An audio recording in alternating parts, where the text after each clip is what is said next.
Hello, and welcome to another edition of Theology Thursday. In John chapter 13, Jesus is in the upper room. It's on Thursday night before he would be crucified on Friday afternoon, and we read about this event. Now, before the feast of the Passover, when Jesus knew that his hour had come to depart out of this world to the Father, having loved his own who were in the world, he loved them to the end. During supper, when the devil had already put it into the heart of Judas Iscariot, Simon's son, to betray him, Jesus, knowing that the Father had given all things into his hands, and that he had come from God and was going back to God, rose from supper, laid aside his outer garments, and taking a towel, tied it around his waist. Then he poured water into a basin and began to wash the disciples' feet, and to wipe them with the towel that was wrapped around him. He came to Simon Peter, who said to him, "Lord, do you wash my feet?" Jesus answered him, "What I am doing you do not understand now, but afterward you will understand." Peter said to him, "You will never wash my feet." Jesus answered him, "If I do not wash you, you have no share with me." Simon Peter said to him, "Lord, not my feet only, but also my hands and my head." Jesus said to him, "The one who has bathed does not need to wash, except for his feet, but is completely clean. And you are clean, but not every one of you." For he knew who was to betray him. And that was why he said, "Not all of you are clean." When he had washed their feet and put on his outer garments and resumed his place, he said to them, "Do you understand what I have done to you? You call me teacher and Lord, and you are right, for I am. If I then, your Lord and teacher, have washed your feet, you also ought to wash one another's feet. For I have given you an example that you also should do just as I have done to you. Truly, truly, I say to you, a servant is not greater than his master, nor is a messenger greater than the one who sent him. If you know these things, blessed are you if you do them. I am not speaking of all of you. I know whom I have chosen, but the scripture will be fulfilled. He who ate my bread has lifted his head against me. I am telling you this now, before it takes place, that when it does take place, you may believe that I am he. Truly, truly, I say to you, whoever receives the one I send receives me, and whoever receives me receives the one who sent me." So I want to talk a little just about foot washing today, since Jesus did it and told us to do it, and what it is and what it means and all of that. So in Bible times, they walked everywhere for the most part. You might occasionally ride a donkey or horse. Most of the time you walked. And the roads were dirt for the most part. So if you walk on dusty roads in sandals, your feet get pretty dirty and pretty dusty.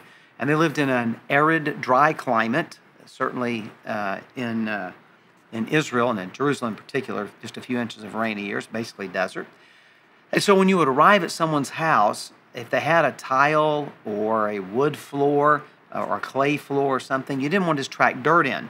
And so if they were wealthy, they had a slave who would wash the feet of everyone that showed up. If not, oftentimes there would just be a wash basin, and you would wash your own feet to wash all the dust off. One, to keep dirt out of the house, but two, it's refreshing. When your feet are all dirty and dusty, it's nice to have them washed and cleaned. And so that's where this comes from, this tradition. And unfortunately, in societies that have endorsed slavery over the years, they're not just slaves, but you have different categories of slaves. And so kind of the lowest category was the ones that would have to wash the feet. So some would be a higher category, they were still slaves, but some were a higher category and maybe worked in the kitchen and cooked, or were actually a personal assistant to the owner or the owner's wife or whatever. But this would have been what's considered the lowest menial task imaginable, is to wash feet. And so that's what Jesus does.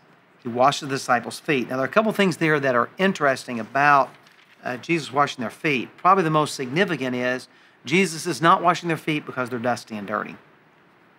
And you may be thinking, but you just said that's why they did it. Yes, when you arrived at the house. But they're in the upper room. They've already arrived. They've gone upstairs. They've all been seated around the table.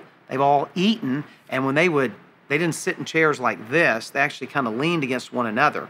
And so, other people's feet were maybe closer to your head than you might like. And so they've done all of that before Jesus washes their feet. So it's kind of unusual.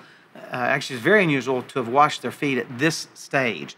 And so Jesus is not doing this because their feet are dirty. Jesus is doing this as a lesson to teach them something. And so that lesson is pretty obvious, and that is to teach them service, but that's only part of what Jesus is teaching them. not only to serve, but also not to be arrogant. So, like he says in verse 13, you call me teacher and Lord, and you're right. So if I am above you as your teacher and Lord, and I'm willing to put myself below you, so to speak, to wash your feet, then that's what you should do. This is an example of setting aside your pride and kind of, humbling yourself and willing to do what's needed in order to serve others. So I want to address just two things about foot washing. The first one is, historically, there has been a debate, really for 2,000 years, ever since Jesus did this, of whether or not this is an ordinance. So in order to be an ordinance, there are a minimum of 3 requirements. Number 1, Jesus had to have participated in it. Number 2, Jesus had to command us to do it. And number 3, it has to be a picture of salvation. So traditionally, the 2 ordinances of the church are baptism and the Lord's Supper. Jesus participated in both of those. Jesus told us, commanded us, Jesus said, as often as you eat this, do it in remembrance of me. We're commanded, like in the Great Commission, to be baptized. Jesus told us to go in the world and to baptize people. And Jesus obviously participated in baptism at the Jordan River. And then both of them, baptism is a picture of salvation. The old person's dead in the water and raised to new life in Jesus. And it shows the death and resurrection of Jesus. And certainly the Lord's Supper, the bread is his body, the wine is his blood. And Jesus even explained to us how that shows salvation. And so those 2 have traditionally been ordinances. One of the reasons why foot washing has been considered an ordinance is because not everyone believes that the 3rd component is necessary. So if the only requirements for an ordinance are Jesus participated and Jesus commanded, Jesus participated in foot washing and he commanded it. But foot washing is not really a picture of salvation. It's not a picture of the death and resurrection of Jesus. And so because of that, foot washing actually is not an ordinance. So that's the first thing. It's not, we don't do it in remembrance of Jesus like we do baptism and the Lord's Supper. So then what is the point of foot washing? Well, we could actually literally wash people's feet, and I have done that, and I've seen it done. And it can be very impactful and very, very powerful. But really, it's not about the practice of foot washing that Jesus is getting at. It's about the attitude of being a servant. And in Jesus' case, it's really cool because Jesus is Lord of everything, and he was willing to serve. And so, the challenge for you and me is that when we get a little position, we get a little power, we get a little influence, boy, it's really easy for it to go to your head.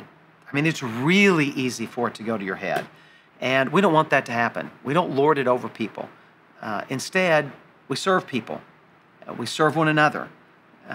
If you want to be the greatest, you got to make yourself the least, is the way Jesus put it. So this really hit home with me when I was in college. So when I was in college, I was not a religion major because I knew I was going to go to seminary, so I'd get all my Bible classes and everything there. So I was a history major. However, anyone who felt a call to ministry could be a part of the ministerial alliance.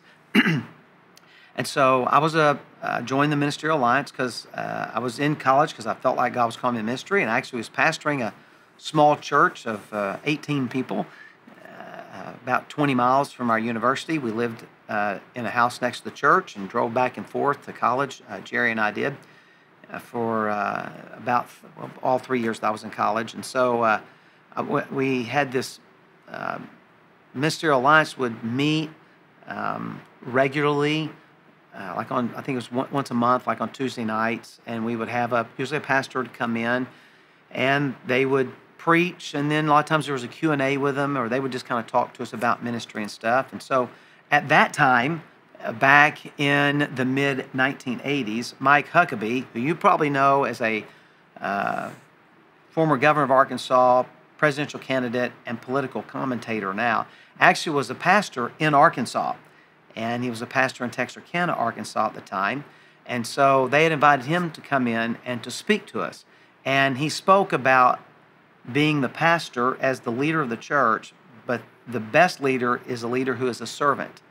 And he told us a story about a guy he knew who had not been able to stay long at churches, had difficulties in every church that he was in, and eventually had left the ministry. And he said here was the reason. He said the guy actually told him this story. There was an event at church, and when it was over, people were like they were cleaning up, and someone said, Pastor, would you mind vacuuming? And he said, I don't vacuum. And Mike Huckabee said this statement. He said, if you are too big to vacuum carpet, you're too small to stand in the pulpit. And that has resonated with me for years. That doesn't mean that the pastor also needs to be the janitor. I mean, our church has people that clean the building. That's not the point. The point is, if you are a follower of Jesus, I don't care what your position is, your number one job is, I'm going to serve other people. And that means I'll do what needs to be done. And if that means I got to paint something, if that means I've got to vacuum something, now there are things I don't do. And nobody in our church wants me to do the electrical work. We sure don't want me to do the plumbing, or we'd have a flood in here. So, I mean, there are some things that you don't need to do because they need to be done by an expert. I understand that. But the point Jesus is making is an attitude of a servant's heart, that I'm willing to do what needs to be done to advance the kingdom of God. And really, the biggest influence you can have is when people see you as a leader, whether you're the teacher of the Bible study, or we have Awana and you're one of the Awana leaders, or you're working at VBS, whatever it is, anything that you're seeing, man, when people see you willing to jump in and just serve, it makes a tremendous impact in their life. That's how we make an impact in the world, is by serving people, by washing their feet, so to speak, as Jesus did here. So I encourage you, if God puts you in a position of leadership, that's great. But no matter where you are in life, no matter what you do in life, remember, if you are too big to vacuum carpet, you are not big enough to stand in a pulpit. Our goal is to be servants. Our goal is not to be the boss, not to lord over people, but to serve. And so I hope that this will resonate with you, and that sometime over the next few days, you'll have the opportunity to wash somebody's feet. Probably not literally, because we don't live in that dusty sandal world anymore, but opportunity to serve someone and to show them the loving service of Jesus Christ. So God bless you, and I hope you have a great day and a wonderful week.